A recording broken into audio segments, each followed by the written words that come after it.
father is a programmer, and so there were computers around the house from like when I was born, and I spent time, whenever I was at home, I would spend a lot of time fiddling with computers, and so I learned to program.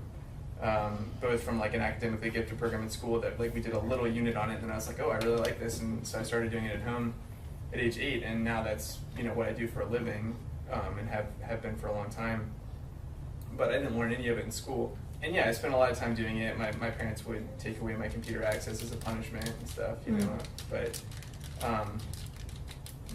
but at the same time, like now I don't really spend that much time on a computer other than at work, because it's like, I think that if you start to realize like, oh man, this makes me feel kind of crummy at the end of the day, or whatever, or that whatever that passion is, you sort of figure that out. I don't know, at least I did.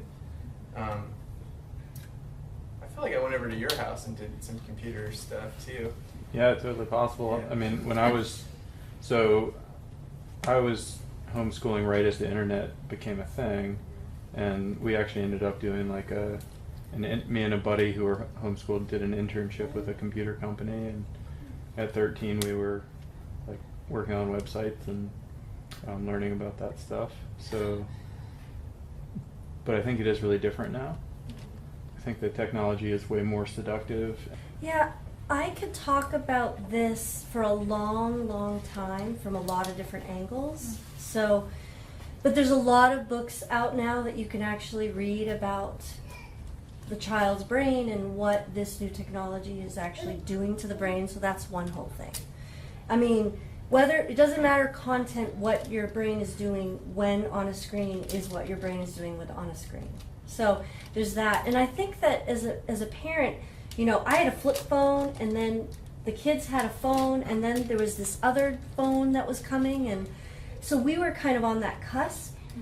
And I found like what we did with any sort of thing like technology or anything new was actually, that's part of the learning environment. So it's like how we work with that is part of how we're finding balance and how we're learning. So it's like we didn't let the kids just go whole hog. We tried to, find a rhythm and a balance to things and make that as part of our learning experience. It's like, and not only that, it's like, look at what people are doing and how they're connecting. Like with this, the Facebook and all this stuff. And it's really can be very disconcerting, because I feel like how we're trying to learn here, like at Pathfinders, is really about connection. And there's this false sense of connection. So that's sort of from the philosophy angle. Like, what are we really connecting with, So, like, for instance, when kids used to come over, we wouldn't do computer games. We'd be like, this is time for connection, or whatever.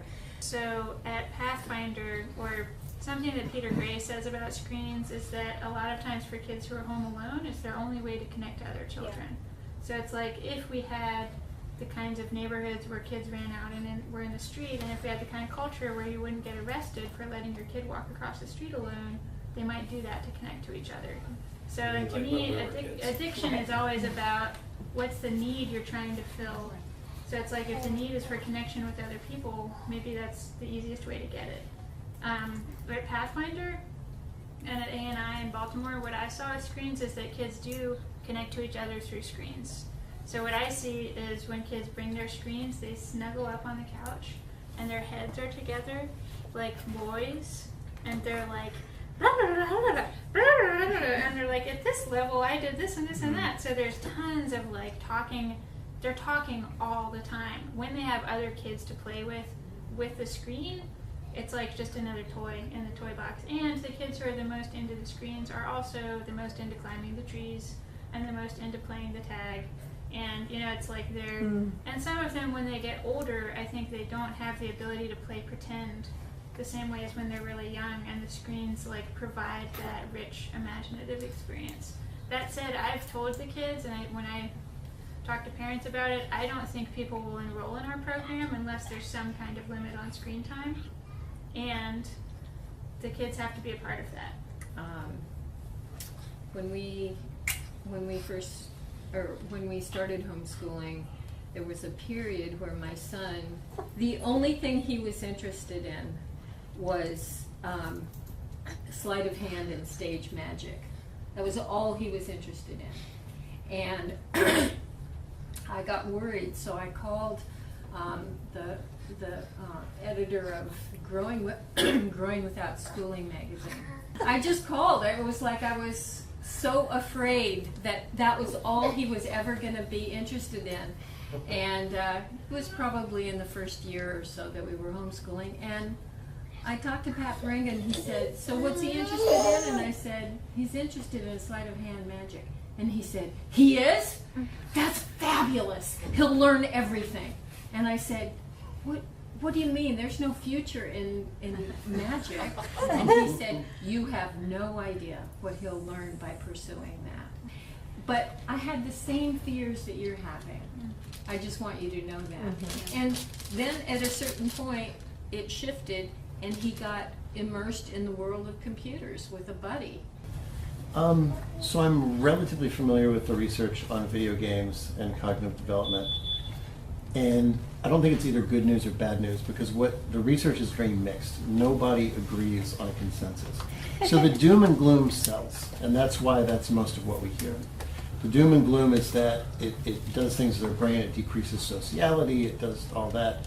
But if you look up either books on Amazon or research in like academic libraries, you look up video games brain or video games cognitive development, you see as much research on the other side. There are researchers who found that it either doesn't do anything to like social skills, it doesn't diminish them compared to people who don't play games very much, or sometimes it actually improves empathy and things like that. So they've also found that, and the problem is that there's no real answer there yet because there's just no consensus about what it is. But what I will say also is that, a lot of folks up here have said it's a totally understandable fear, and it definitely is. But what I'll say is every generation, if you look historically, has kind of had fears about whatever the next technology is. So there's a really great story in one of Plato's early dialogues of Socrates. Socrates is talking about how scrolls, the invention of writing scrolls, will be the death of memory. Because so people used to memorize speeches.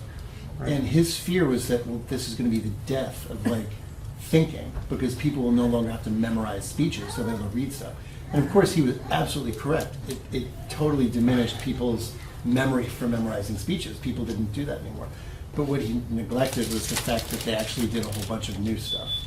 Because now that you can read stuff, you have information, you have other processing skills. And if you're to ask me personally, I would suspect that that's what's going to happen with video games. So there will be diminishment in some things, but there will be gains in other things, and we don't even know what those other things are yet.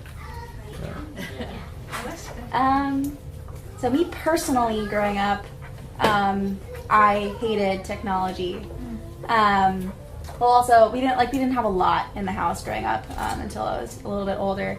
But I remember until I was, 16, we had a TV, and it was on one of those rolling carts, and it hung out in the corner of our living room with a blanket over it, so you couldn't even see it, with no cable. So I was I don't know. We got faster internet at some point. We had dial-up for a while, but I can say for my brother, he was more interested in technology. That was much more his thing. I don't think he was always super into it. There was something, it was just about something that you're really passionate about. So my parents homeschooled these two kids. My brother was always incredibly studious. He read a lot. He would sit down at his desk and learn math, whereas I took that course and never finished it. Pretty much all I wanted to do growing up was run around outside and play with sticks and mud, and collect pretty flowers. And that's pretty much what I did for a lot. I was part of this homeschool group at West Point for 8 hours a day, where we just ran around and collected pretty stones and learned edible plants. And I feel that could also have been really terrifying for a parent, being they're not learning anything, how is that, my parents had to embrace the fact that was just something that I wanted to do with my day, was running around and playing with sticks. And eventually that I mean, that led me to where I am now. And so technology is sort of this newer thing where your kids might be super interested in it, and there are probably so many cool ways where you can facilitate that interest into maybe something else. But I think it's amazing when a kid expresses something that they're interested in, and then they're just given the tools to learn more about it.